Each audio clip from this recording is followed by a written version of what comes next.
Today on the show, a guest who is, quote, all about the he said, she says bullshit, end quote. A man forever indebted to the nookie, but he is no chump. Our next guest came packing a chainsaw, and boy does he like to break stuff.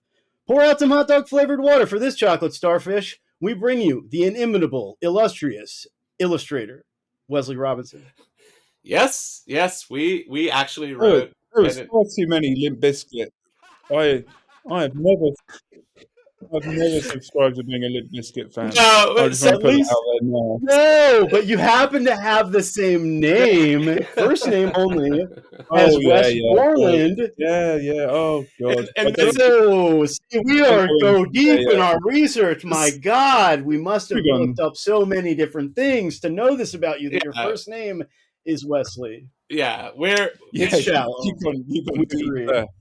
You've gone deep. At least you didn't walk out. Right. Yeah.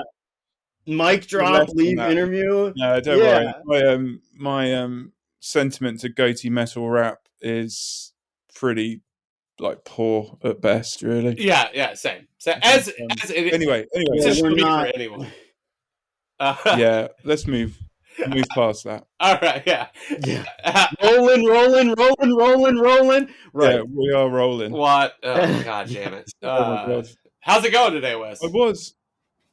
It's all good. I just on that subject, I was in a drum and bass metal band around that new metal scene of the time in the UK. I was very much on the drum and bass side of the metal band. I think I was kind of solely trying to supply the drum and bass element. Okay, gotcha. But yeah, I was deep into the scene at that period.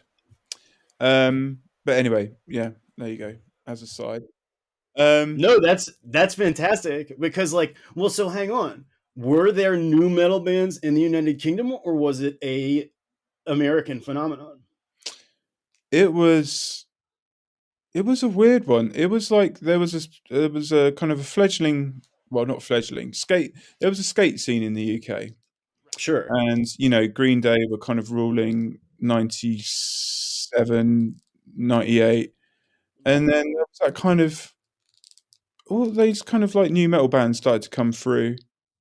And some of the skate kids took to that new metal scene. And that's what kind of carried through to the early noughties. So we had things like Ozfest. You may have seen recently on Instagram a lot of photos of Ozfest, turn of the millennium. Oh, interesting. I did go to Ozfest. Okay, not the Milton Keynes one, or were you in the UK then? No. I was in the US. I'm in Virginia. So we had the Ozfest, and it was at Milton Keynes, which is famously described by the comedian Bill Bailey as Satan's lay-by, which is a pretty accurate description of Milton Keynes. But yeah, so all the kids in those photos from Milton Keynes Bowl at that time were basically like the kids that I was hanging around with. I never went to Ozfest because I wasn't really deep down a metaler. But I was more into my hip hop and other stuff. But yeah, that is the look. That was the look of the UK. If you weren't dressed like that, you were dressed in Burberry and you had a Nike cap and you were trying to kind of somehow intimidate those new metal kids. That was basically the setup of that time. I just have to say, my memory from Ozfest is this, and I'll be brief. It was 100 degrees, and they were charging $8 or $10 a bottle for water. Jesus Christ. Yeah, it sounds like Reading. They just wouldn't give it away. Yeah, and I'm in middle school, and I'm like, excuse me, I know for a fact that it is a Maryland law. You must dispense water. You must dispense water if there is a bathroom, which there is. They don't give me the water. Anyway, we're in the pit. I don't know who's playing. It's like the Chariot or one of these bands, they're really going at it. And this guy is in the circle pit in a black leather duster with a gas mask on. Yeah, and that sounds he's running right. in circles. Yeah, he's going. and then he just like drops to the ground, this enormous man, and like the pit like stops, and everyone, it's a nice mosh pit. Everyone is like, "Are you okay, man?" He doesn't get water. He just keeps going. Oh man, That's yeah. us. Maybe I like think oh we may five. have been we may have been a hardier breed back then. Yeah, definitely. Us, geriatric millennials. I was smoking Benson and Hedges cigarettes, 100s. God, you were disgusting, vile. I have to say, sounds like you were preparing yourself. Sounds like you were preparing yourself for your time in Swansea, really. Right. Oh my God, yeah. Well, we can talk about Swansea. Yeah, sorry, I'm going well off. No. It's your show. It is your show. Yeah, well, I do want to say, it's detriment. I hope that this is the first and only. Oh, sorry. I have to preface the statement by saying I know we just brought this on ourselves, but I really hope that this is the only amount of new metal discussion that ever happens on this show. Yeah. LIMP Biscuit is right here. Oh, God damn. See, I was hoping to do the whole verse from Roland on air. It was very good. Who? Fred? You. Bet you're better than Fred, to be fair. I definitely am better than Fred Durst, but I think that everyone we've had on has been better than Fred Durst. Yeah, that's fair enough. He was the first. But I can bring it back round later to the Osiris D3 if you want to kind of make that connection later on. Oh, yeah, I like this. Yeah. I like this. Yeah, okay, cool. Right, I'll get into clothes mode. Yeah. Well, that's only the tangential thing about the show. Anyway. Yeah. Wes, dude, where are you from and where do you live now? I am from a town called High Wycombe, which is, so if you imagine London, it goes London, Greater London, which is like the suburbs of London. Mm-hmm. Then you get like maybe 10 minutes of grassland or green belt, where they try not to build anything. And then you get all of like the towns, that kind of satellite towns around London that begin. And High Wycombe was kind of famously a town that rehoused a lot of the worst families or worst areas of London kind of post-war. Okay. So it's a town that was historically been there a long time, but a lot of housing estates were built up in the post-war period. And that's kind of where my family found themselves.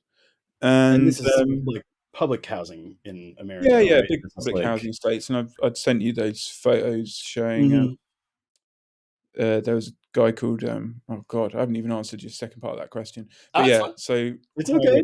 Yeah, no, it's okay because we were hoping to get into it. Okay, cool. Well, so yeah, I'll talk about High Wycombe for a bit because it is an interesting place in that it's probably one of the most multicultural places of that time in the UK. There's a big West Indian community in there, and it was kind of, I don't know, there was, growing up in it, I didn't really realise what experience I was getting growing up. And High Wycombe is an interesting place. So the estate which my parents grew up on and my grandparents lived on until they passed, there was a guy called Gavin Watson, who's a photographer, who's quite famous now.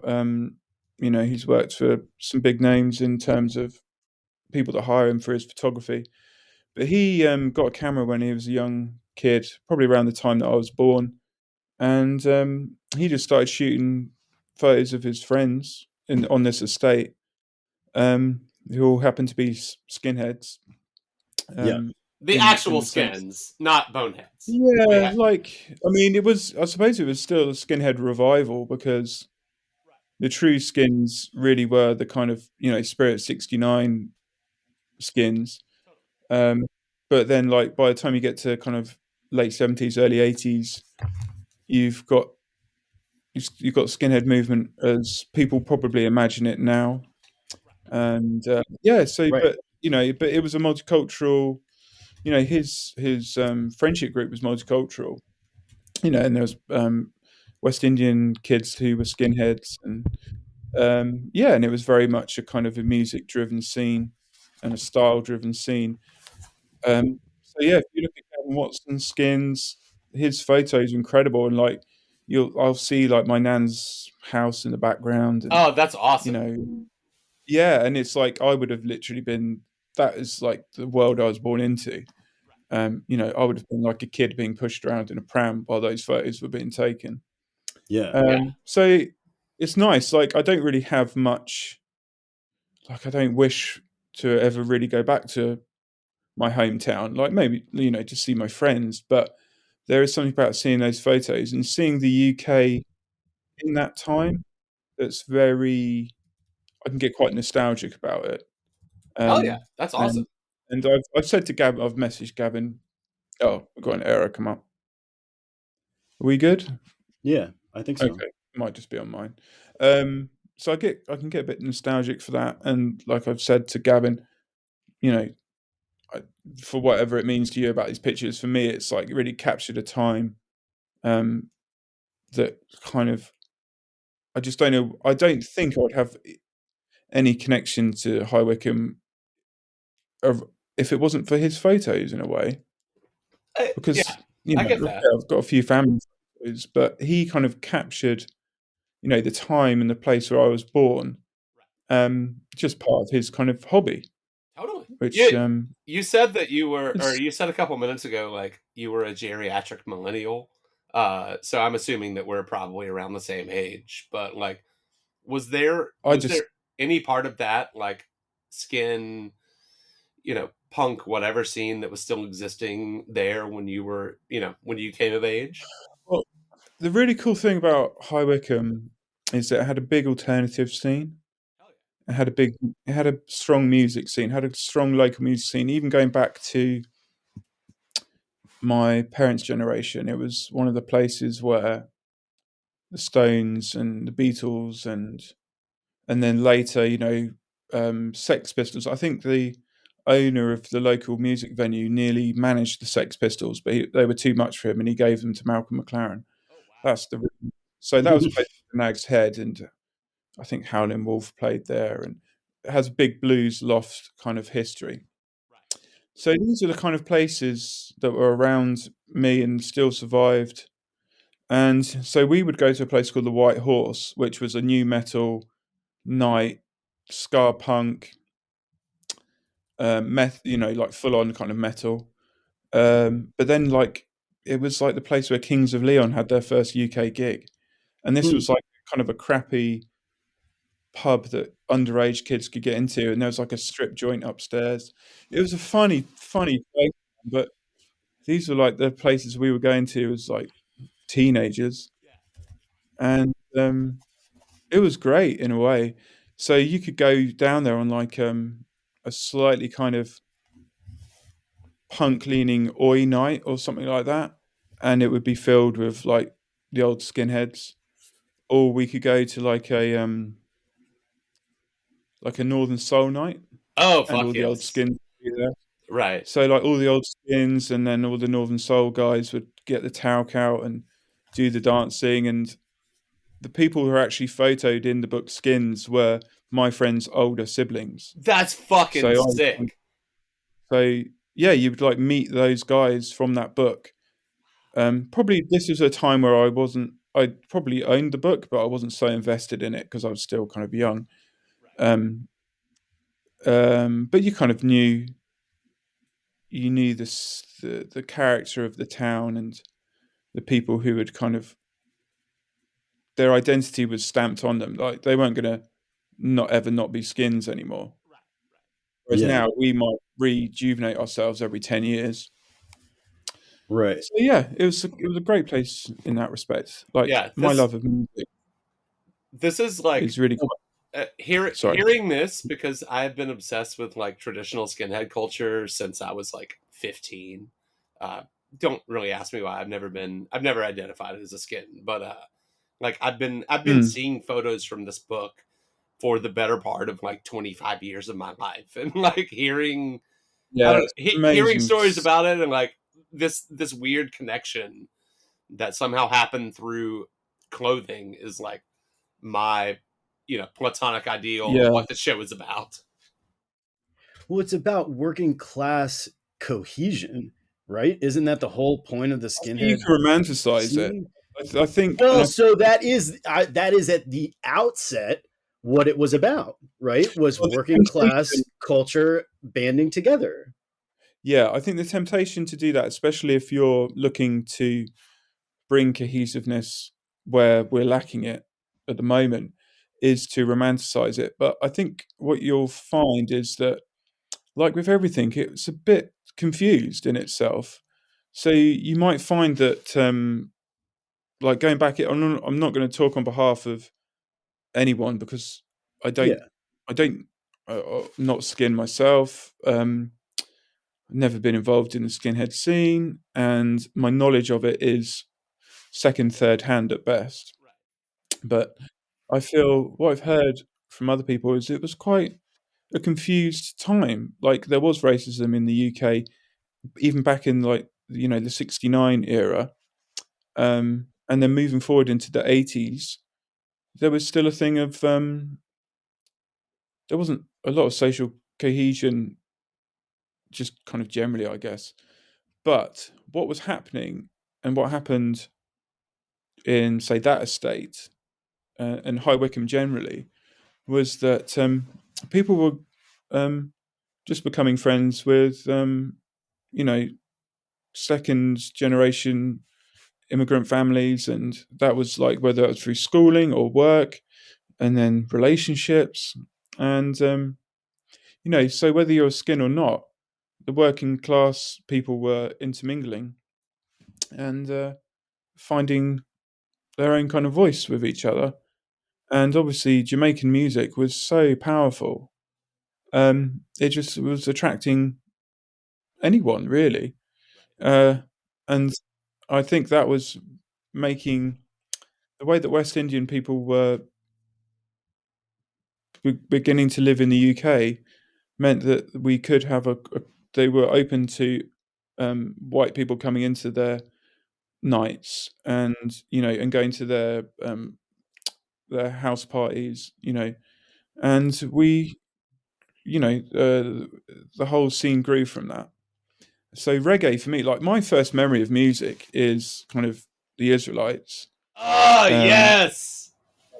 Becca, like you know, and, like reggae is so infused in the music I love, which went on to be like kind of hardcore drum and bass, jungle music, sure. you know, and going even into the dance scene of the UK, there was a big cohesion of identities which were not for many years getting on too well together. And then by the time you come round to the rave revolution and the dance music revolution of the late 80s, again, Slough, High Wycombe were the epicenters of this because there was such racial mixing anyway from the working classes. So, and even Gavin Watson then went on to document the rave culture. Right. Um, so I come from a place which is really steeped in subcultures, working class subcultures, and music revolutions, I would say. Fuck it. So yeah, High Wycombe is a bit of a dive, but it did grow a lot of interesting movements and or was part of those larger movements. Because I think I have said before, like, diversity is the answer, right? I mean, diversity is what spawns a lot of, as you say, creativity, all sorts of stuff. Well, the US is a prime example of getting the best brains from around the world and then becoming probably the most kind of, I don't want to say powerful nation, but you know, look at all of everything that, I mean, I know it's tricky with America because its past is so checkered, Right. but Yeah, that is a very diplomatic way of yeah, wording yeah, Yeah. exactly. But then the thing is, it's like none of the people, oh, we're all, none of us made decisions that have put us where we are. We appeared, right. for the best part, anywhere between 30 and 40 years ago, into a situation which we had no prior input in, and a lot of people are trying to console what's happened previously.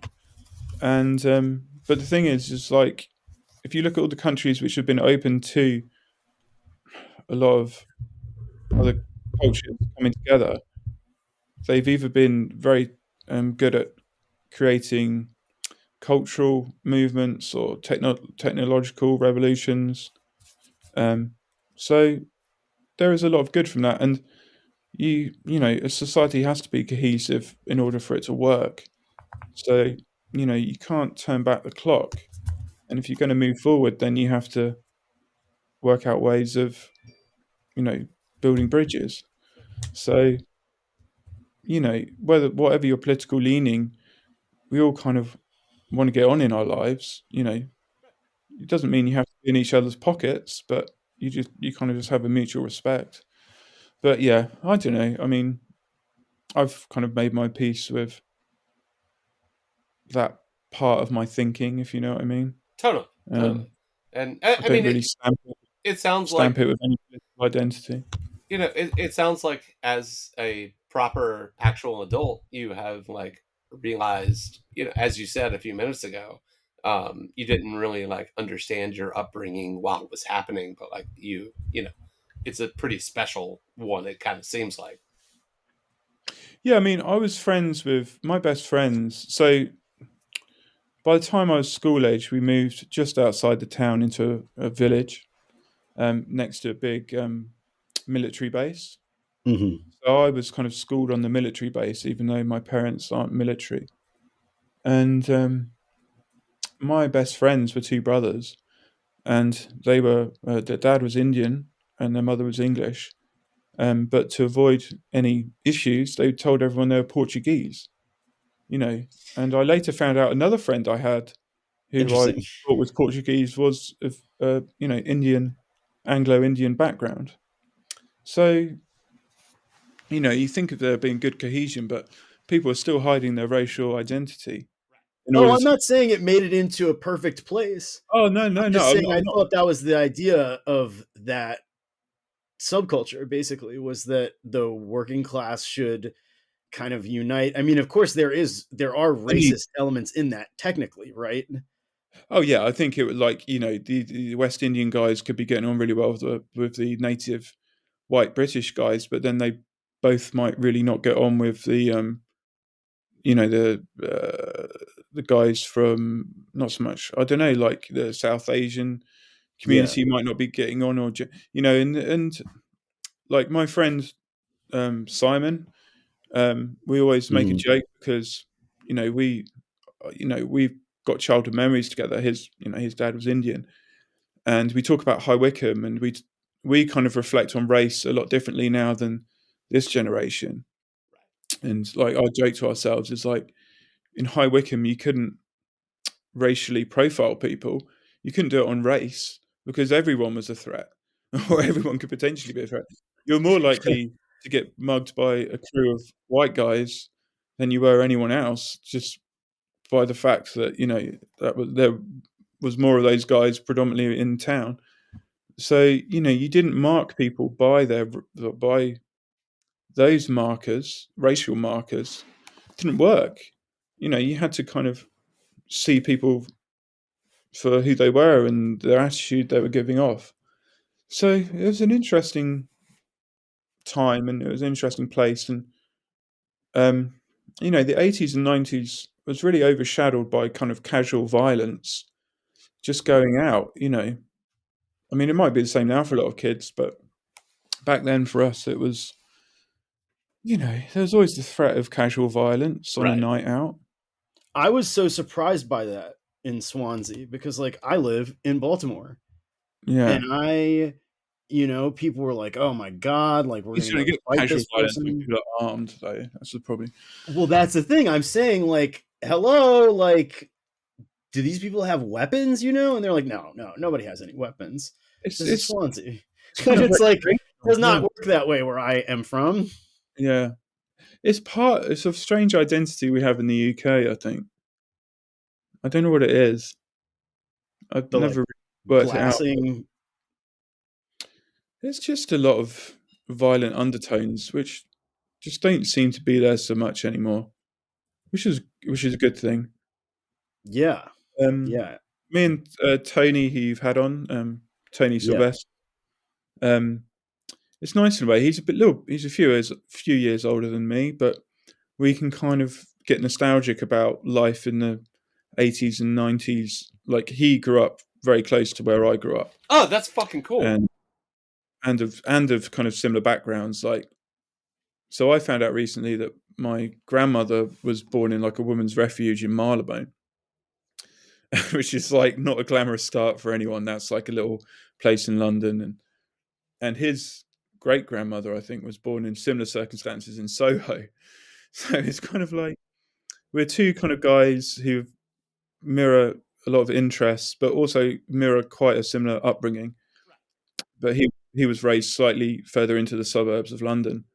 But we can kind of really get caught up into the nostalgia of 80s and 90s UK and just really get into that, what it was like to live at that time, which, you know, it's only now that you can kind of stand back and see what it was and how kind of not, just like the threat of violence around every turn. It's so weird. It's so alien to me now in a way. Right. But it was the UK culture.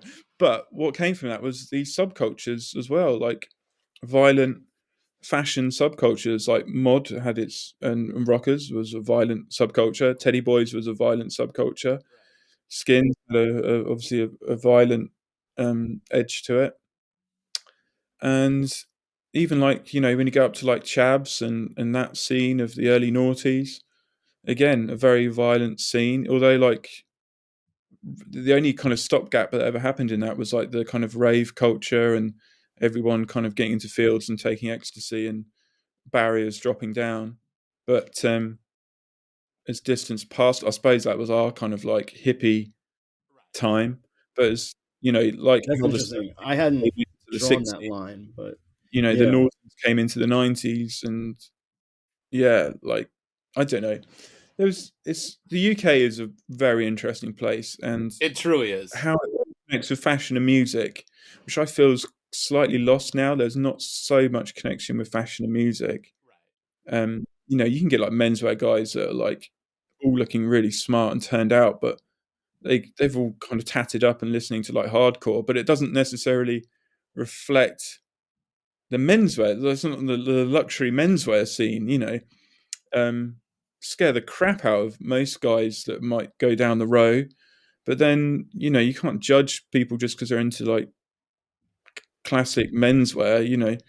Everyone's going to come at it from a different angle. But Well, it's also the status quo, right? Like classic traditional menswear, whatever you want to call it, is like the clothing. I think Tony has a good way of thinking about it. It's like if every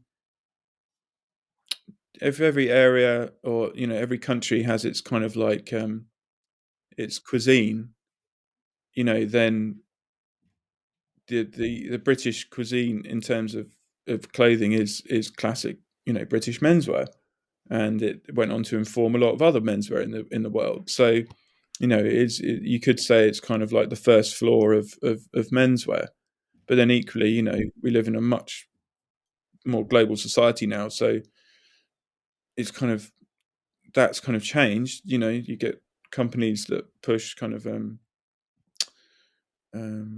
classic Arabic clothing, like Jabs. Like that's a company that do hijabs, but also do like kind of streetwear and stuff like that. So Yeah. it's a little, I don't know. I'm going to say it's dated because I think it's still important that the UK is recognised for, classic British style.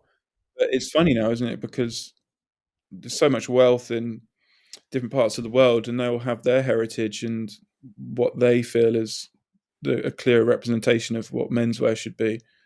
But for us guys, where we live and our kind of history, you know, those tailors on Savile Row are, if you're interested in menswear, that's where you go, and that's what you kind of fanboy over, or Italy, or. Well, I just mean like in terms of acceptability, I guess. I Like the term, like you can be wearing a suit for the most part anywhere in the world, and you would be fine. You know, people would be like, "Oh, there's this guy in a suit, like that person is fine, right? Whatever. Whoever is looking at that person is not all the concerned best about that shoplifters person." will be wearing suits, I promise you, from my 25 years of retail. Like, if you want to know where, all the like anyone dressing in that way, you just don't even clock them. Like, it Right. does not it doesn't set off an alarm. It's like an invisibility cloak, to borrow It something is from in a another weird, Brit. in a weird way. Like, I understand the angle of what you're trying to say now, and I would 100% agree. And I think maybe that's why when you, especially men, come of a certain age where they feel like they want to kind of engage now in kind of respectable society, they will start to look to menswear as especially when they become more professional. They'll Well, in a lot of places, you're forced to wear that clothing by yeah your work's dress code. yeah exactly, and then you don't want to. I think that's a good time then for you to know what you want from menswear, because if you're suddenly told you have to wear it and you know that you really don't like wearing a suit, but you don't like wearing a suit because historically you went into a shop and it had like built up shoulders and you look terrible with built up shoulders, then it would only be through your research that you would find, oh, there's a natural shoulder.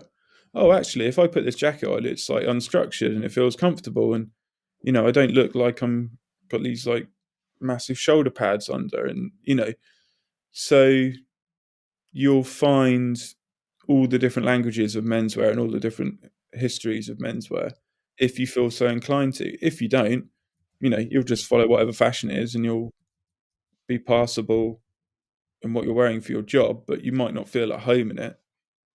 So I think some people maybe think, okay, I've got to wear these clothes, but I want to feel me in them. And then they'll explore kind of menswear and tailoring and find what what is me in that kind of language, which is what I did to a degree, but I think I'm still too casual, really. It comes and goes. But I know it all. I've sold menswear. I used to do formal hire for like events. I did like ascot hire. I used to dress in top hat and tails and do like kind of wedding fairs and stuff. Do you know what I mean? Really? Yeah, I fitted people for like some of the poshest, biggest weddings. Like Versailles. Like if, I've been engaged in that high end menswear and ready to wear. Not so much like bespoke, but ready to wear, but high end. Like I've worked in that area. So it's good in a way because I feel like I know it all and I've lived it and I've experienced it and I've owned nice suits and I've worn nice clothes. But at the end of the day, I probably wouldn't reach for a suit, to be honest with you. I'm in the same boat. Well, I mean, worked in that for a long time. Really, like you've seen the sausage being made. Yeah, I mean, I don't know if it's that necessarily, but like, it's fun, but unless I have to like wear it at this point, I'm just kind of like, I'll throw on a flannel, a hoodie, and some like work pants and boots, and that's where I live. Yeah, and I would say as well, it was really appealing at a time because it was accessible. It's become less and less accessible as time's gone on, and especially in terms of the second-hand market for menswear. It was very easy to pick up a lot of Ivy stuff, and I could get Ivy stuff from the US sent relatively cheaply to the UK, and then over the last 10 years, that's just become harder and harder. Yeah, God, As well as international prices. shipping is the worst. Yeah, it's just gone crazy. So a large part of my menswear story, or being into menswear, has been adapting to kind of what I could afford, what was available, and what I kind of thought worked for me, or what I thought reflected me. But it changes over time, and you get in different. Like, I think someone like me who's creative, I like to explore different ideas and different looks and things like that. And it's like, I wouldn't say that I ever feel like I'm acting. I'm just kind of bringing to the front different aspects of me, really. So I think maybe that's why my output's so varied as well, is because I don't really lock into necessarily one or subscribe to one kind of church, I guess. That was the funny thing about going through your um, Instagram, was that like it was challenging to pin you down. I guess like they were all of the work was varied. All of the work, I like you could tell it was you, but it was still varied enough that it was like, how does he manage to do all of this? Yeah, I think I often think of that as being like a negative, because when I see the people that become very successful in what I do, they have a very defined style and a character base that they repeat, and I kind of admire that for two reasons. It's very disciplined, and it works in the world we're in, where because there's so much going on. Like the best way maybe to like make your stake your claim is to repeat something with variation, um, so there's a consistency, and then people get hooked to that little consistency in their day, whether it's kind of like that guy from Barstool reviewing pizzas, or someone drawing the same character in hundreds of different outfits, but it's still basically the same drawing with the outfits changed. Um, it just it really helps in a world where there's so much information. Uh, Yeah, and it's not that doesn't make it good. oh yeah, but what's popular and what's good is sometimes the same and sometimes not. But it's kind of Often like a not the trick. same. Well, it's not even a trick. It's part. I It's a suppose technique. it is. It's a sales technique, you know? Well, It's about branding and yeah, recognition. that's what It's it is. It's all brand. capitalism driven. Yeah, goddamn capitalist. No, Well, and it is. And so it's like for me to say to you, my God, you're able to do all of these different styles. And to have you think this is a negative because you are not doing the same thing as everyone else is doing is like, this is a problem in our world. yeah, I know, but I have good people around me who I can have my doubts to, and then they just kick me up the arse, Well, And it seems to be working because you have done a lot of impressive work. thanks. Like, If you are like keister kick powered, you yeah, got it. powered Keep by kicking. kicking. Yeah, but that helps. That's why what you'll find, I think what I found with creatives is they have like they'll always have a little group of their team around them. So even if they're working as lone wolves, like I don't really work with other people. I'm beginning to now, but I don't really work in teams of people. I'm just hired as an individual, but I'll always defer any doubts I have outside to a few people, Yeah. and who typically work in the industry too, but are creatives who I trust their judgment more than I would kind of anyone else, including myself. But like in the same way that you can't see your own head, and you can't smell your own nose, you can't sometimes see your own work. Like, I don't know what my work. I can't even unless it's put like a number on it, like I've got X amount of followers or I've got X amount of likes. I don't have the objective distance on my work to really judge it. So I just kind of do it. I try not to think about it too much and just let what happens happens. And what happens with brands is they'll come to me, they'll want to work with me, and I can already see from the beginning that okay, like this style's not going to work with this brand. I need to adapt my style a little bit so it sits with their handwriting. So in that way, it really is a collaborative process because I'm really adjusting myself to fit the brand that approaches me. And I'm sure other people do that as well, but to whatever degree, I don't know. Like they'll probably adapt, like saying their one trick or whatever you want to call it. I don't want to dismiss that because that's what I'd say is actually that's a disciplined kind of work or crafts person that can do that.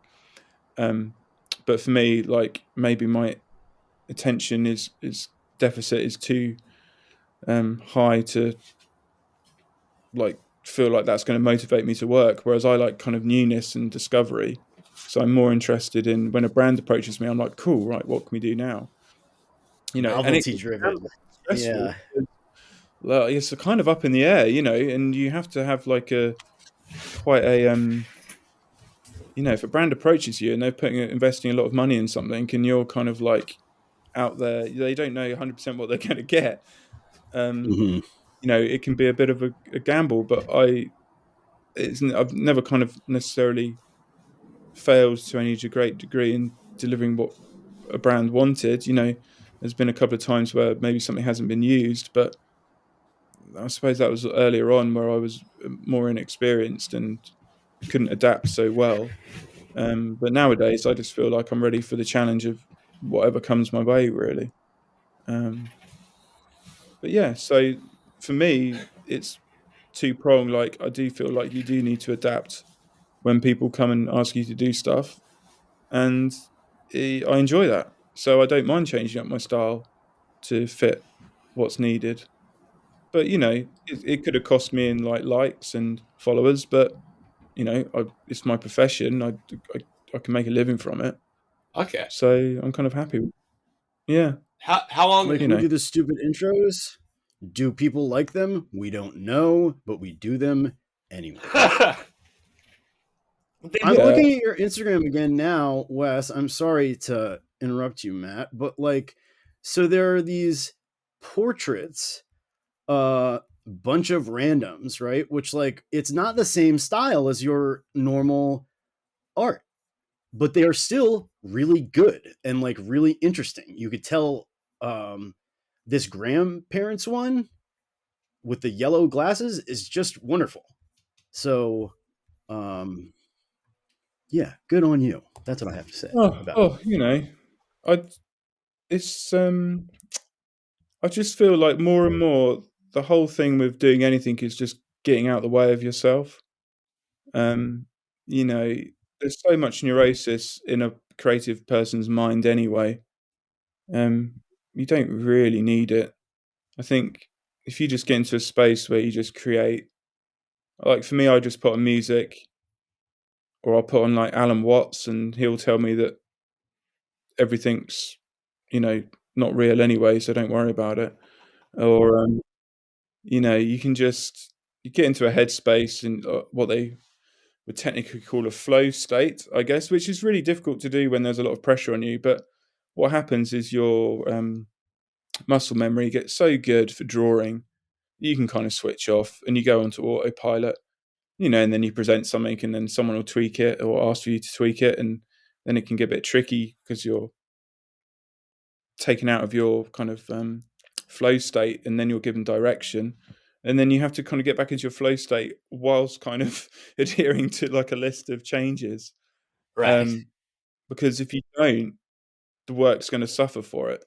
Like the direction is probably correct, but then if you come out of that space and go into a more like box ticking state, you'll slowly see the work kind of lose its character and lose its punch.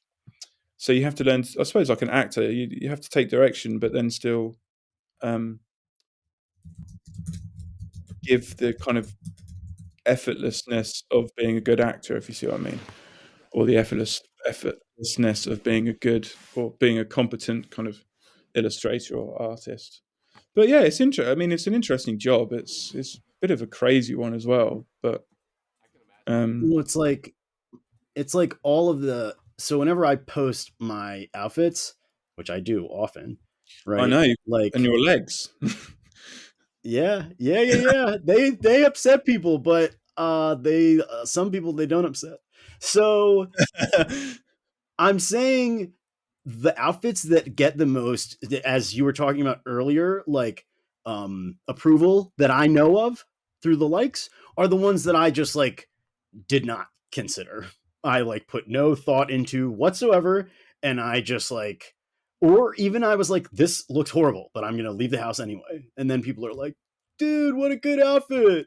So fire, man.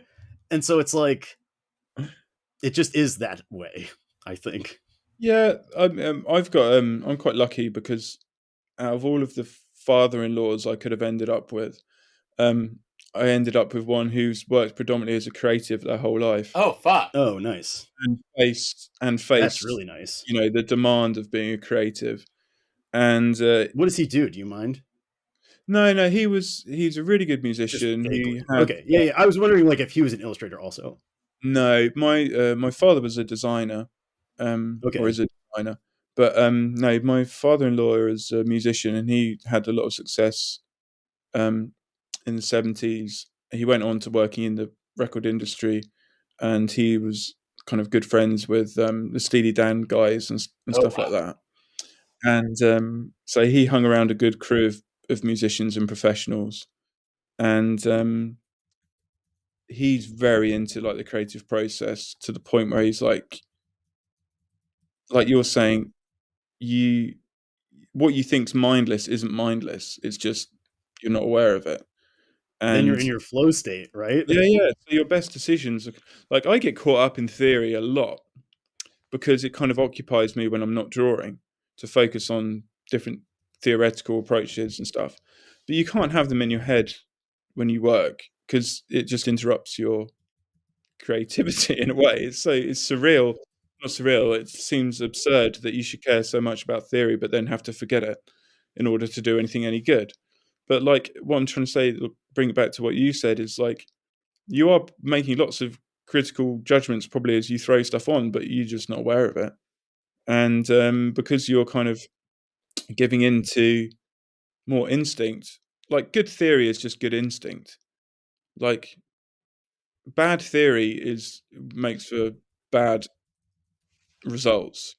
And same with bad instinct. Bad instinct makes for bad results, but good instinct and good theory hopefully makes for good results, you know.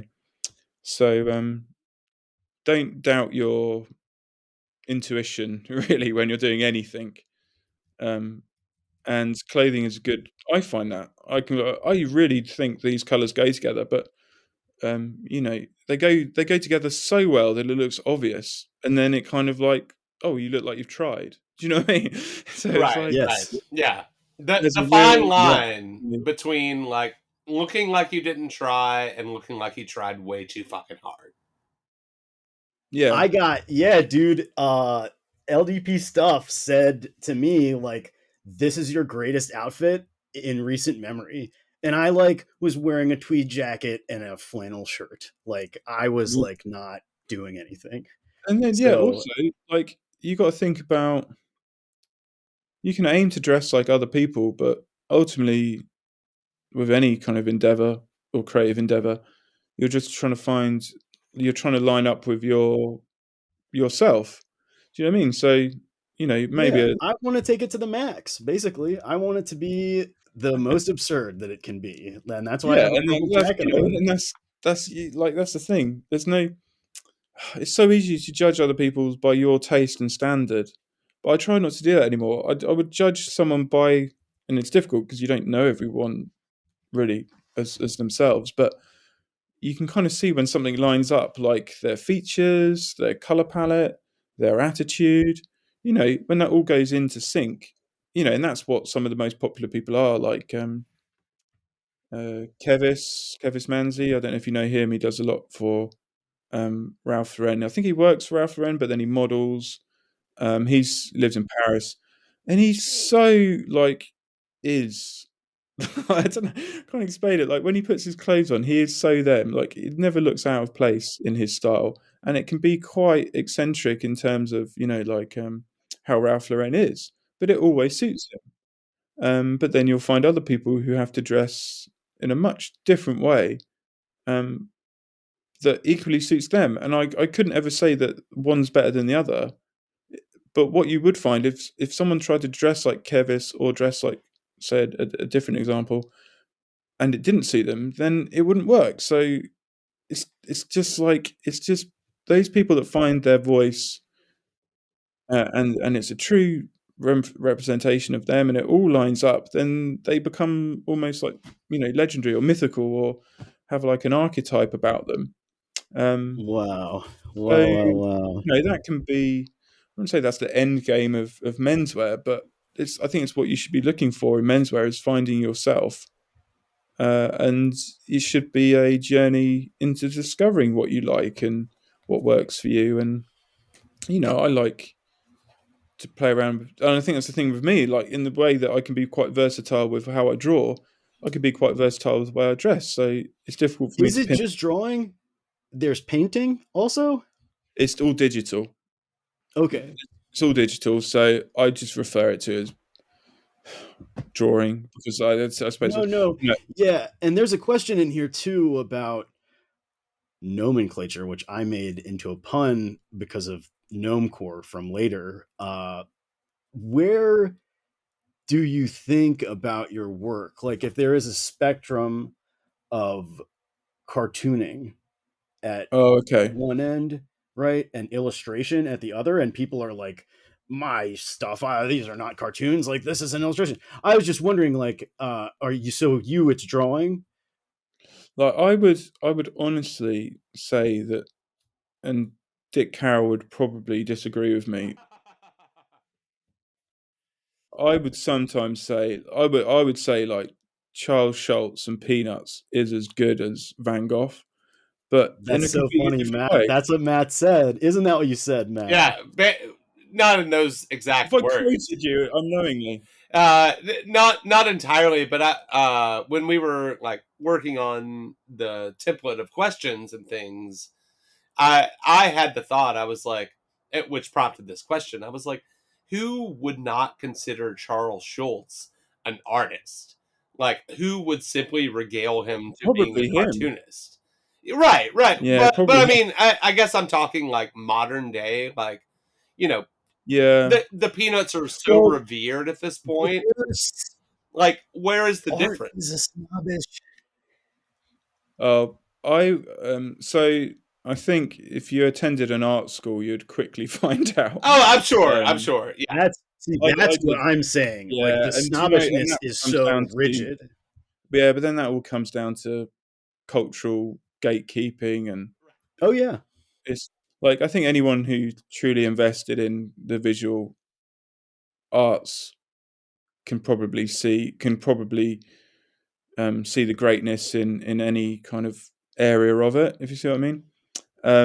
But getting back to the what the difference is, it can be, painting is a bloody hard thing to do. Like, It's extremely, balance to extremely, yeah. balance a painting is it's hard. So the prospect of what happens when you cartoon is you simplify, so, and you abstract. So it's almost like, how well can you simplify and abstract and maintain the quality of what it is you're trying to portray. And that's what Picasso ended up doing with his work, was that he was, through his abstractions, he was, what's the minimum kind of effort to represent that. How do I make that into an icon? Yeah. And that's really interesting. Like, abstraction is really interesting if you actually get into it. Of But course. cartoonists, they're just kind of doing that anyway without even thinking about it. But then, there's a commercial aspect of it. So you couldn't necessarily say that a comic is high art, but then a graphic novel could probably become high art. But it's whoever wants to put the boundaries up, whoever wants to gatekeep, whoever wants to defend their little part of the world. And you know, I wouldn't say that they all demand the same skill set, because they're so varied in their skill sets. But ultimately, what makes it good at the end of it is, like you're saying, that someone's just lined up all these things in a row, which then make something that's kind of cohesive and perfect. And that can be a painter, it can be a cartoonist, it can be someone doing some weaving, whatever, you know. But fine art has got, since the invention of kind of conceptual art, has been changed massively. So conceptual art isn't necessarily first caring about the aesthetic. And you can't argue with that either, really. You just have to let that be and let it be its thing, and accept that that's part of kind of our culture, our art culture as well. So, you can get snooty about it, but I think ultimately everyone's just executing different things to different degrees of kind of skill, really. And you can recognize that if you're into it. Do you have like a first drawing illustration piece of art that you remember being like incredibly proud of? Well, that's the weird thing as well. Like, I kind of draw through compulsion, and I rarely actually kind of. There's maybe like a handful of images I actually I feel any kind of like satisfaction with. But like a true I think, artist. yeah, but then it's honest. If I was like really up my arse, I'd think like everything I've done was great. And That would be shitty also. That would be shitty yeah, also. yeah, But it's exactly. like But a maybe I've gone spectrum. too far the other way. No one needs to be But it's that far not. up their own ass. No one. Well, I'm sure there is, but they're normally deluded. I think the problem is like, oh my god, I was going to get into it, but there's so much. I think there takes a lot of delusion to be a creative and an artist, and then finally you catch up with your delusion and realize, oh wow, I was a bit deluded there. So whether you delude yourself into thinking you're terrible or delude yourself into thinking you're great, ultimately you're probably just in the middle somewhere, and you're competent enough and you can create the work. But the thing for me is I just drew from such a young age that I never thought of it really as being anything special or anything that other people couldn't do. And I would just fill like sketchbooks from a young age with just like faces, just like drawings of faces, almost like. And I was put in front of like recordings of Charlie Brown from like a young age, and like anyone sat in front of cartoons, but the language of kind of kids' cartoons for me as a child was just kind of obvious. Like, I don't know, I just felt like I could understand cartoons, and I would copy Disney cartoons and later kind of Garfield and stuff like that. And it was just like, I don't know, it was just something I did and I didn't give any thought to it. And your parents might go, oh, that's nice. But I don't necessarily think I was trying to satisfy anything other than just the itch of wanting to draw and kind of recreate what I enjoyed looking at. So I was, in retrospect, I was quite impressed because my mum found a drawing the other day I did. I must have been super young, of like Goofy, and I was like, I couldn't even draw that now. Like, it was really like decent, and I was like, "Are you sure? Are you sure this isn't just like something I coloured in? You know what I mean? Did I do the line work on that?" And she's like, "Yeah, you just drew this as like a kid." And I used to be able to draw like manga really well. Me and my friend Simon were obsessed with manga when we were like 11, 12, 13, and we would draw manga all day long. And I could draw really good like manga. I couldn't do it now. Right, right. I don't know where that went. So I just had an ability to. I would copy like Chinese ornamental plates and stuff like that. Like, I don't know. I just had a compulsion to do it as a kid, really. But then I found rave music and drum and bass and jungle music, and I just got obsessed with music, and I just forgot about my art, really, and just got into music in a really big way. But unfortunately, I didn't have the natural kind of ability with music, even though I've kind of love it more, I guess. Right. Well, So does your musical taste inform your art? Like I feel like that's a pretty yeah, obvious one. I think I've learned that it. Yeah, I think I've learned that it does actually. That's cool. I did wonder about that. I have synesthesia, so whenever I listen to music, I kind of see it in my mind's eye. Oh shit. Okay. I think Wait. Hold on. Yeah, I think Hockney's got that. Say what it is one more time. It broke up. Well, there's different types of synesthesia, and I can't remember what the technical term for mine is, but it means that when I listen to music, I will um, get like a abstract, like visual space in my mind that's kind of animated along with the music. So it can be like the shapes and Like a colors kind of screensaver. interacting. It kind of looks like a kind of a a kind of a screensaver, I guess. Those like classic screensavers where all the lights. Yeah, that's what I'm talking about. Just like fractals bouncing around. Yeah. It But is. it's like I know that you really have it also because this is the first mention of it, right? Because I feel like there are people. Myself with it straight away. Yeah. Yes, there's a man with the initials KW who is extremely effusive about his synesthesia, and I do not suspect that this KW has it. But since you were just mentioning it, I think for sure, as a doctor myself, you kind of forget about it. I think when you've got it, it's like the first time I realized I had it was I was in band practice for a band I was in, and I was like, so basically as the track started playing, we started playing the track. It kind of goes along like on a conveyor belt, and it's all placed out in my mind, like all the cues and everything like that, all the music, and I just reflected on a bandmate. I was like, I don't think it does that, and I kind of described it pictorially to him, and he's like, "What are you doing?" I was like, "Oh yeah, but it doesn't look like that." And he's like, "Yeah, but it doesn't look like anything. It's music. What are you on about? You notate it. It doesn't have a visual cue." I'm like, "Oh right. Well, I see it all in my head." Holy and they were shit. like, "Okay, yeah." So I would remember songs visually. I wouldn't remember them audibly. So I bet you were quite a talented musician. I'm sure you will not say as much, but I bet that you were. Well, the thing was, I came to being a musician late, so I never got the technical qualities.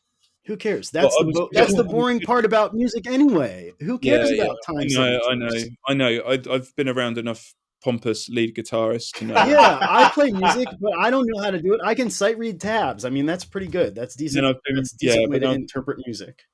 Yeah, like musicians are a great bunch of people. Like, I love hanging around with musicians. I love to talk music.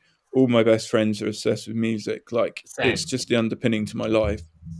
And then visual culture just sits on top of my love of musical culture. And finding those, now that I feel like music had a real down point where it just wasn't having much cultural impact. Probably like it always has a cultural impact, but it kind of lost its way for a long period. But I feel like the generation beneath us really kind of fell in love with music again and built up cultures around music. And well, there's much to discover, right? Yeah, Nirvana, for example. If you haven't heard a Nirvana song in your life and you hear a Nirvana song, you're like, holy shit. Yeah, I really love that. I have more feel like Gen Z's approach to cultural kind of signifiers reflects so much more with how I feel than I did with my peer group, who are typically a bit younger. Like the millennial peer group, I didn't really gel with. I'd much rather like hang out with some Gen Xers who knew all about kind of like the 20th century's musical output than millennials who were kind of like into that early kind of noughties weird. I don't know what happened in the noughties. I kind of wrote it off as a decade. Black hole. Like, everyone started wearing like skinny trousers, and I was like, I don't know what's going on. I kind of just tapped out for 20 years, and then all of a sudden, kids are listening to like Nirvana and drum and bass and jungle music, and I'm like, oh right, okay, cool, yeah, I know where we're at now. And guess we're back to it. Yeah, got baggy, and I'm like, yeah. Hoodie's got baggy, and I'm like, yeah, okay, I know where we're at, and I feel like I feel comfortable again in my I've cultural surroundings. Like I come out of the hardcore and the punk scene in like the late 90s, early 2000s. Like that was my shit. And I have a music, as you I think somewhat said, like music is my life's blood. Still to this day. Yeah. But I've had this conversation multiple times in the past like few months about the newer generation took all of the cool shit for me, like in this particular scene, they took all of the cool shit from when I was, young and into this and merged it with the cool shit that came before me that we somehow forgot for a while and is back to being like, it's like incredibly diverse, like super political and like, you know, just such a good representation of what that ethos is. And like I love telling people that, and like have gotten more into, you know, going out to see a local show or a show in general in the past like 9 months. And like it's so heartening because I did disappear for a while because it just got boring. Yeah, like I wouldn't have listened to anything for a long time that would really have made me want to go to a gig. Right. And the other day I was listening to a band called Clowncore, and I could even pigeonhole it, and it was so exciting. I was like, you know, I live quite a long way away from London now in terms of like you can't just nip into London. You kind of have to plan the journey. Right. Right. And they were playing like that night, and I was like, do you know what? Like, if I didn't have the responsibility of, you know, having a family, I'd be like, right, I'm getting on the train because this music is so exciting. Right. I kind of need to be, What you know, and that's kind of probably like, what kind of style is it? sorry. Oh man, I can't pigeonhole it. It is insane. It's kind of like breakcore with like free jazz, breakcore, thrash, um, gabba, ambient. It is nuts, and the musicianship is so tough. It's just a drummer and a saxophonist, and they kind of play keyboards. Like a lightning bolt setup. Oh, it's mad. And yeah, Yeah. they're called yeah, Clown Clowncore. cart. Yeah, I will It's definitely check that out. nuts.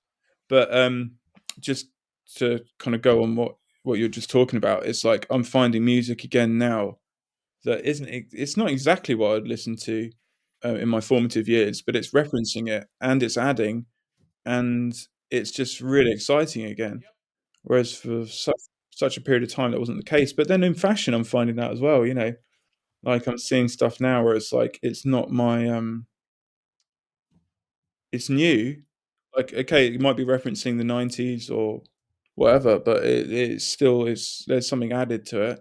There's a take on it, but it and I think like again, like Toady and me were talking, and he's like everything's cyclical. It's not like time doesn't just go in a straight line. It kind of goes around in a spiral, and points in time line up. You know, so you would find like a fashion from like 1700s will sit with punk music, and then you have like Vivienne Westwood kind of referencing. You know, there's like new romanticism or there's punk romanticism. You know, so you've got the romanticism of the 1800s lining up with the romanticism of the 1980s, you know, and then you'll find that will probably pop up again at some point in our lifetime. And that's just a line running through the ages, but the archetype is true all the way through. So, you know, as the clock turns, you're like, whoa, I don't know where I'm at. Like, nothing's resonating with me. And then, you know, it's 12 o'clock, it's your time, and everything lines up again, you know. So, you'll love the music that's out there now. You'll love the music of like 20 years ago. You know, I listened to Bartok and crazy serialists like Schoenberg, and it all kind of lines up because it's all just like crazy experimental music, kind of avant garde, you know, art. It all kind of just then lines up again, and you get that kind of epoch, I guess. So I'm all Sounds like for hip hop to me, yeah, yeah. right? I mean, it's like Like that hip, has I mean, been the whole of that genre of music has been sampling and remixing and I can't, homages to can't, other. yeah, I can't explain to you the impact of hip hop in the UK and my life. Like Yeah, the UK was at the time that hip hop landed. You know, I was a little bit younger, but by the late '80s, the UK was such a grey and dull and boring place. And then like you hear Public Enemy, and you're right, like, it's like you know, it's like a riot going off, and right. well, this you know, so you get that kind of wave of late '80s rap, and then we get like the '90s commercial rap, like came through the success of the late '80s rap. So, you know, you'll be like, I wouldn't say I was into Vanilla Ice or anything like that, but you'll have all of that kind of MC Hammer, Vanilla Ice stuff. But then underneath that, you would have like Eric B. and Rakim like appearing on like the NBA VHSs that I used to get.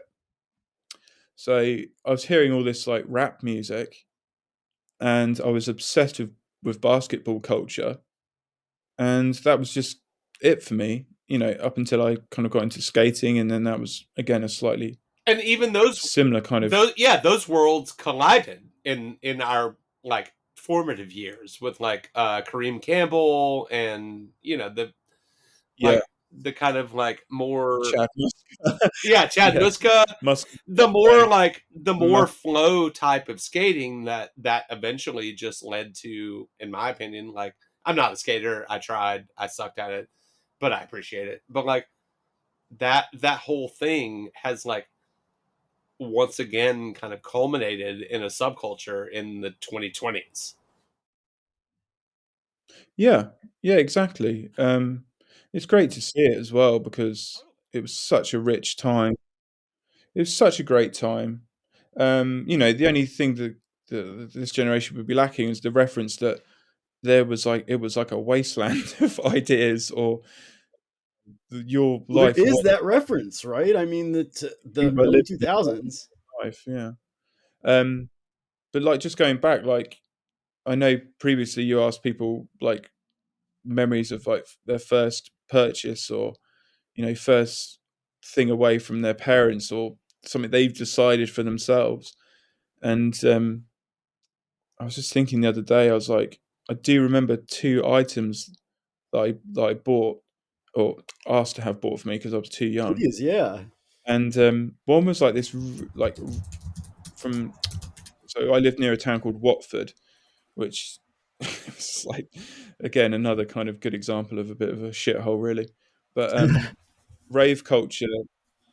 What happened? Like rave culture spawned a lot of these independent clothing shops, and you'd get a lot of like you'd get a clothing shop that would sell like rave clothes and like rave music, like jungle music or hardcore music or whatever. And it was all these. It was a whole network around the country of these independent shops, and they might sell Stussy, or they might sell like Carhartt. And I remember going to one of these and buying this like really loud, almost like a Peter Blake-esque abstract illustration on like this hoodie, and it was so bright. But it was like, to me, it was just like, it just set off like my kind of synapses, and I was like, yeah, I need that. And then in equal terms, I saw the Reebok Pump Twilight, which was like the neon yellow and black and white Reebok, with the pump, and I was like, can I have them? And my mum was like, you sure you want them? Like, I this was wonder what before. the original person who made the pump up idea is doing. Well, Because there is a how very rich, genius. Well, or I expect that they're not as rich as they ought to be. well, yeah. The anyone that knows, like the painting is owned by the company, isn't it? Right, But right. there is a good. There's like on Instagram, you find a lot of old footwear designers who did all the classic kind of footwear that we kind of love. Just kind of like kicking about, kind of. Most of them are just into like hiking now, Right, just like, yeah. like living these kind of really cool, well, like I would deem as being cool lifestyles in America, and they've got this like legacy of creating all this amazing footwear, but they just seemed like really kind of anarchic designers who have not really invested in the American dream and live really kind of removed and quite cool, humble lives, really. Good But for them, I Yeah. say. I am yeah, 100% in support of these guys. yeah, I love it actually. I noticed, as I've kind of got to meet people who are quite high up in the corporate world, they, especially in the creative corporate world, they seem to be the most kind of anarchistic, kind of like, um, I don't know, they're just, some people might think of them as being hypocritical, but I suppose they just saw whatever talent they had through to the end, and then didn't invest in the kind of smoke and mirrors of what it means to be a success in a kind of capitalist The rat race. regime. Yeah, so like, Oh they yeah. game, they kind of won the game, and they got their freedom to some degree, and now they can kind of tell you how ridiculous it is as a concept, but it kind of takes success to be able to do that, I guess. Yeah. Or otherwise you're just a man screaming on the street. Right. You're the guy. Speaking, you're the guy holding the "End is nigh" sign on the corner of a busy intersection. Yeah, you've got two options if you're that character. Right. Yeah. well, so speaking of success, we had, I guess, an unveiling on this show, an untoking, as I said earlier. We know that you have something you want to get off your chest or off your head. Yeah, well, I don't think it's not. I don't think it's had the cultural impact that deserves that introduction. But thank you. Well, that's the whole fucking point of the show. Yeah, that's why we got you on. God damn it. Yeah. No, well, the thing was, I love clothes, and I'm really into, like you say, subcultures and music, and my Instagram was just becoming so work orientated. I felt like I couldn't really explore much else and not ruin my kind of branding, for want of a better word. And again, people I talk to, like Tony and Dick, and we just talk like random crap for hours because we're all self-employed and we're all at home and we're all bored trying to do our work. And we gotta call up Tony one of these days. Yeah, so most of my life is kind of coming up with puns and stuff with Tony about anything. And this sounds like a fucking dream. Yeah, this is probably the part of my job I enjoy the most, really. It's just talking to other kind of self-employed people in their workday. Oh, buddy, yes, I'm going to annoy the shit out of you. Nomecore, obviously we all know. And I think like Dye Workwear coined Gnomecore like ages ago, but I never knew that reference. It's only when I started to, after I'd literally made the site and I started to research the name, did I find that other people had used it. So I wouldn't even necessarily say it's my joke. But we all have that anti kind of hipster thing where we don't like people wearing beanies up high above their ears. For me, there is that element, but then there's also I loved how people wore their beanies up really high in the 90s. Right. You get good acrylic. Yeah. Hands up, it's that it's that big L beanie, yeah, exactly. Hell yeah. So I just kind of clocked that Gnomecore was beginning to become a thing because people were kind of referencing a lot of psychedelic stuff again. So like the mushroom was returning quite a lot to clothing, and in my time in the 90s, there was a lot of references to drug culture in the rave wear. And the psychedelic pans were coming back in, like the tie-dye. Thanks to COVID, everyone was tie-dyeing because they had no reason to leave their house, so let's just tie-dye some socks. There was the Mr. Mort with his old deadhead. Dead styles, yes, hell yeah. So there was all these things kind of coming together, and which I do not like the Grateful Dead, but I do like tie-dye. I do like the Grateful Dead. Yeah, so there was all these things. And I was like, right, we're a divided house as ever on the Grateful Dead. I think I can gladly make you a list of my favorite Grateful Dead tracks, but I couldn't do a definitive rundown of the band. Same here. I do. Yeah, I'm not completely. I'm not a dead. Yeah, I'm not a deadhead, but I enjoy. It's the fans that spoil it. Well, And listen, I don't want to listen to someone who I love play music for 5 hours. But it's like, let's do this in 2 hours maximum. Fair enough. But then I suppose the concept of time kind of, when you take that much psychedelic substances, the concept of time kind of evaporates away. So you are left with like a 6-hour kind of gig. I'm very pro drug use. Right, okay. Extremely pro drug use on this show. We know this. But I just I don't know. I mean, I don't want to what I don't want to do is go stand somewhere while I am taking acid. Yeah, I mean, again, neither there though. Probably wasn't quite a lot to do in kind of small town America as the Grateful Dead came up.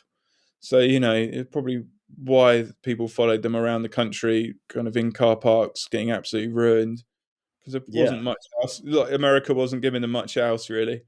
So And fair we're enough still on not. that. Fair enough. But yeah, so with Gnomecore, all I literally did was I was like, right, I don't want to. This isn't about me. Nothing I've posted has ever really been produced by me. I do some playlists. I invite people to do playlists, and I use other people's footage or not footage, or photographs. I ask them if I can post it. Or if I can't get hold of them, I just post it and wait for someone to be angry at me. I try and kind of Ask forgiveness, not permission. what I wanted to do. Yeah, exactly. I just wanted to express a part of fashion or whatever clothing that I was interested in. It didn't really sit with what I was doing as a professional, but I was interested in it, and I just wanted an outlet for it. I wanted to celebrate it, and I loved the kind of the ambient music scene that was kind of came up around the look as well. And I just thought, you know what, I'm just going to set up a page for this. Nice. And it just went crazy. Like GQ interviews, like people trying to get like a Wall Street Journal interview out of me. But I think we ended up selling that to like Airmail or something like that. So, and the whole thing was like, I didn't want it to be fronted by me. It was nothing really to do with me other than I was just compiling. You gotta get like a hype man. You gotta get somebody telling you like you are the fucking shit. Like, go do whatever you want. Well, that would be nice, but here I am. Well, the thing is, like, if you get some success, and that success you've been really interested in getting, and it does come. I know it's a bit of a cliche, but it often feels quite empty. And then you pine for a time where what you were interested in wasn't tied to success or getting paid or anything like that, and you kind of yearn for like a simpler time. So for me, like Nomecore was a simpler time where I would have just been that person who was just posting up on the internet stuff they loved and enjoyed, and not looking to get anything back from it. And then like there's been times where I was like, should I commercialize this group? Should I do some merch? And everyone's like, yeah, do merch. And I got really close to doing merch, and I've always kind of stood back from it and thought, actually, no, do you know what? Like, I can keep, and I was like, oh, this is growing really quickly. And then all of a sudden I'm like, oh, I'm back in the game. I'm back in the rat race. I'm trying to grow this group.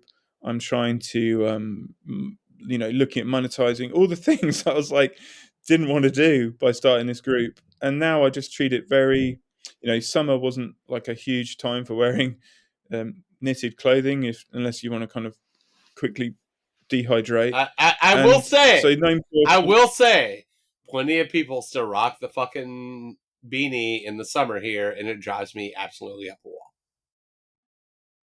Well, I bought a cotton beanie because I wanted to be true to what I'd set up, and even a cotton beanie had me like dead. Yeah, like, dude. I don't know how they do it. Like, I'm a hat person. I wear a hat literally every day of my life. Yeah, I live in hat. But Jesus Christ, but it's 95 degrees, and you're wearing a fucking beanie. Like, what the fuck are you doing? That's dedication, Matt. You gotta suffer for fashion. No, not in this way. You know that better than most. I don't. Yeah, no. I mean, sweating for anything bad. I don't suffer for fashion. It just is bad. Like, I live in fucking Atlanta. It's gonna be 9,000 degrees, and I'm gonna sweat my ass off whether I'm wearing a t-shirt or a very light outer layer that keeps me from getting sunburned. So you might as well wear a toque. Just throw a cotton toque on. Okay. I'm not fucking putting a beanie on. Like, I'm already hot as shit. That's just gonna like wearing a cotton hat. I know what I'm getting you for Christmas. I'm gonna fucking I'm gonna. You've got to be sensible with your fashion choices, and I would say the environment dictates a lot of that. Yeah, totally. Anyway, yeah. So it slept for a few months, and I didn't really do much of it. And now, like, beanie weather's returned, so I'm just trying to turn my hand back to promoting it. And there's a lot of fashions coming through, which are very much leaning into that kind of look. Yeah. But Yeah, it just comes a point, and I did thought of just like ending the group, maybe just turning it into like more of like a forum based thing. So it wasn't me like leading it. I just felt like I just wanted to break it up into let people kind of just have their fun with it without me kind of being like a gatekeeper to it or anything Right. like that. Yeah. But I'm too busy or lazy to do that. So I've got a few more playlists that I just need to put up and put through, which people do for me, and we'll just see how it goes. But what it was for me was like an escape, and then that escape became a prison again. I was like, oh Christ, Right. like, you just can't escape your destiny. But I really enjoyed it. Like the first kind of few months of it was great. Like it was so kind of novel, but grounded in a kind of a movement that it was really fun, and it was nice to see that that can happen. And the internet is great for that. And it was so inclusive. Like it was a movement, and it is a movement. If it is a movement, it's a style that is so inclusive and so like it was like you just don't bring anything to it other than yourself and how much you want to reference a gnome. Like it's painfully simple. Um, but you can do it in a kind of a catwalky, fashiony way. You can do it as like a mum in a kind of like crafting way. There's a lot No of like limit. there's no limit to it. No Oh man, limit soldier, motherfucker. you Oh yeah you yes. you I'm can so take it sorry off for my that hands joke. with exactly. There's no limit. Oh It's man, I mean, it's gonna be a good night now that we've got that. I mean, what more is there to say? but No more. and there is no more. Yeah. So it's a pun-based fashion movement largely, that relies on I'm surprised. I didn't. I thought I would get like official mailing for that, but I guess I have to weasel my way in. well, anyone's welcome as long as you You adhere guys to. don't discriminate. No, there's very little discrimination. I would discriminate against anyone bringing bad vibes. That's about it, really. And I think I've had to block one account. It just doesn't seem to attract any bad vibes. It's just really like everyone seems to be interested in Gnomecore. Just is a delight to kind of converse with and in the DMs and stuff. So yeah, I have a good time of it, but I just get busy and I So can't it give gets any. down in the DMs with the Gnomecore. Are you getting like Oh, suggestive DMs about the I'm, gnomes? no, I've not reached those. You're not up there yet. No, and I hope not to. Really. The sky's the limit, truly. Oh yeah, no, It's good in a way because you just feel like it's grabbed the imagination of people, and I've met a lot of again like musicians that are into like the ambient, like I think it's called fourth world music, but I just call it like ambient, and then we call it Nomecore. So there's like acts like Patricia Wolf and Greenhouse, and oh man, there's just loads of really good artists and musicians out there who are creating either like clothing or music that all kind of just without any kind of direction, just all kind of lines up so nicely in this kind of scene. And I just try and use it to promote those people. I don't take freebies. I don't like if I do a giveaway, it's not like because someone's paid in to do a giveaway or I haven't promoted anything because I get any money from it. It's just literally if I've liked it, then and I just felt like I wanted to post it, then I've posted it. And I suppose it was like in the original spirit of like the internet that I tried to maintain that kind of sharing and not monetizing. No, that's interesting. We talk about that here too. We talk about Because that. it's like not Yeah. it's like not like that anymore. And as you were saying just now, like the struggle to not monetize shit. Like my sister Allison does a ton of work. She does a ton of art outside of her job, and people are always like, well, you could sell this, you could go to this market, you could do this. And she's like, I don't want to do that. I'm doing this for myself. Like I'm doing this because this is like healing to me. I don't Yeah, want to make money. I made a conscious decision to try and monetize my drawing because I had no other discernible skills, and I didn't want to work in retail. And yeah, well, nothing against it, but I'm saying there are cultural forces. Yeah. That make it more or less non-optional. And you have to take into account that, like, you know, Wes, with you particularly, the Nomecore thing is like, it was something fun that you started. It was something that like brought you joy. Yeah. You don't need to make money off of every single thing that brings you joy. And like that, you like every outlet and creative thing. Like, your art pays the bills, and that's fucking fantastic.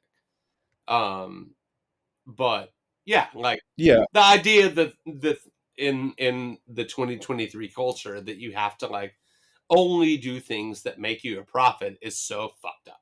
You need a side hustle. You need to grind all the time. Yeah, I do set, feel baby. I do feel sorry for us. I think it's good. I think like I wouldn't have been able to do what I did probably 30 years ago because there was so much kind of gatekeeping. There was so much luck. Whereas now it was like when Instagram was well behaved and would show people your work, it was really easy to grow. But then like Dick disagrees with me. He still thinks it's easy to do it. It's just people go off the boil and like blame the internet or something like that. But like I do think largely the internet, how it is, or that whole idea of having a side hustle or growing something, it's great. But if every moment of your life is kind of given to that, and like I was saying, from the experience of having success with that, and then realizing it didn't really give me anything other than like a month or two where I didn't have to worry about my bills, there's not really much past that, and you can lose sight of doing something because you love it.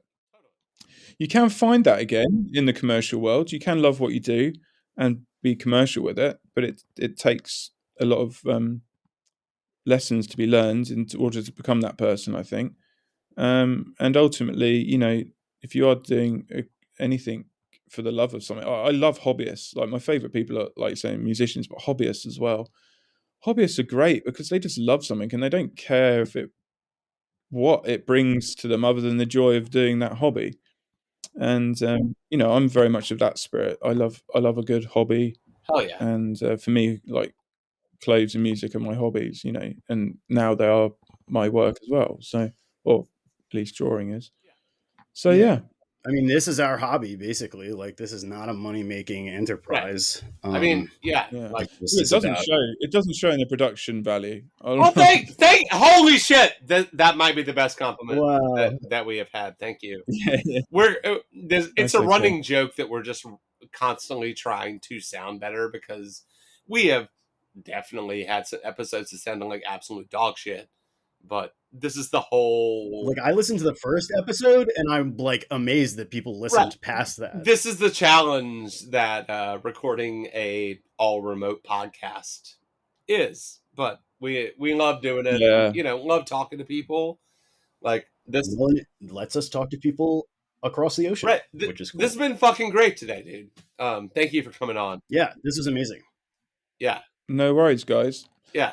I feel the fatigue of like a film that's gone over its allotted time. So if you guys are feeling that too, no, dude, dude, I'm ready. We could talk. I don't know if anyone will listen, but we didn't do like more than half of the questions that we wrote. But it was fucking fantastic. We have plenty. Yeah, it was amazing. This was like really, really good. I think this I'm is a here standout as long as you want me. You don't have to call it time now, or it's up to you guys. But I'm happy to go on because I'm self-employed, so it doesn't really matter what time I wake up in the morning. Well, it just means that we'll have you back on in the not so distant future, and we can talk more about. Okay. Yeah, we could have Tony, Dick, Wes. Oh, dude, that would be fucking fantastic. Yeah, I mean, those guys. I've met a lot of people in fashion and clothing and whatever and menswear without like getting up their rear ends too much. Like both really considerate guys, both very helpful guys for no reward to themselves at all. No, kind of like you'll meet people and you think you're friends with them in the industry, and like everyone's got their own trajectory, but like some people just hang around and you end up with those people that just kind of love clothes for the sake of clothes. And that's what those guys are, and that's why they're so interesting to listen to when they talk about clothes, because they love it on that level. Dude, They're not yep. kind of Yeah, that's the whole point. Anyway, Those are that's the people we my want to big up, talk to. my two. Yeah. And and it's nice because I think, like you're saying, I listen to your podcast and you find those people and you get them on, and then I listen to an hour and a half of their experience of clothes, and it's completely different than mine, but it all kind of all goes to create the culture of it. Totally. So good work. You're doing good Thank work. you. All about the fucking Thank you, culture, dude. baby. Really, Yeah, it is. exactly. It's for the culture. As It's they for the say. culture. Yeah. Wes, we always like to give a guest a chance to shout out what they want to. So have at it. Well, I've only got an Instagram, and most people know it. But you should still say it. Come look at it. Say it. I would promote my stories over my Instagram feed. Yeah, I same. really put a lot of time into my stories. Same. You'll see photos of the Great British countryside. You'll hear some very progressive breakcore music if I've decided to post that. Skateboarding, snowboarding, and a little bit of kind of menswear. All in my stories. All It's to be enjoyed. _Wes_art. Yeah. Yeah. And so you know. Yeah. And then we'll post that. Of course, we will post that. Of course. Thank you. Yeah, thank you so much. Yeah, and thanks for having me on, guys. Of course. And I will continue to talk to you in our DMs, but keep it very unsordid. It goes down in the DMs. It goes down in the DMs. It goes down in the DMs.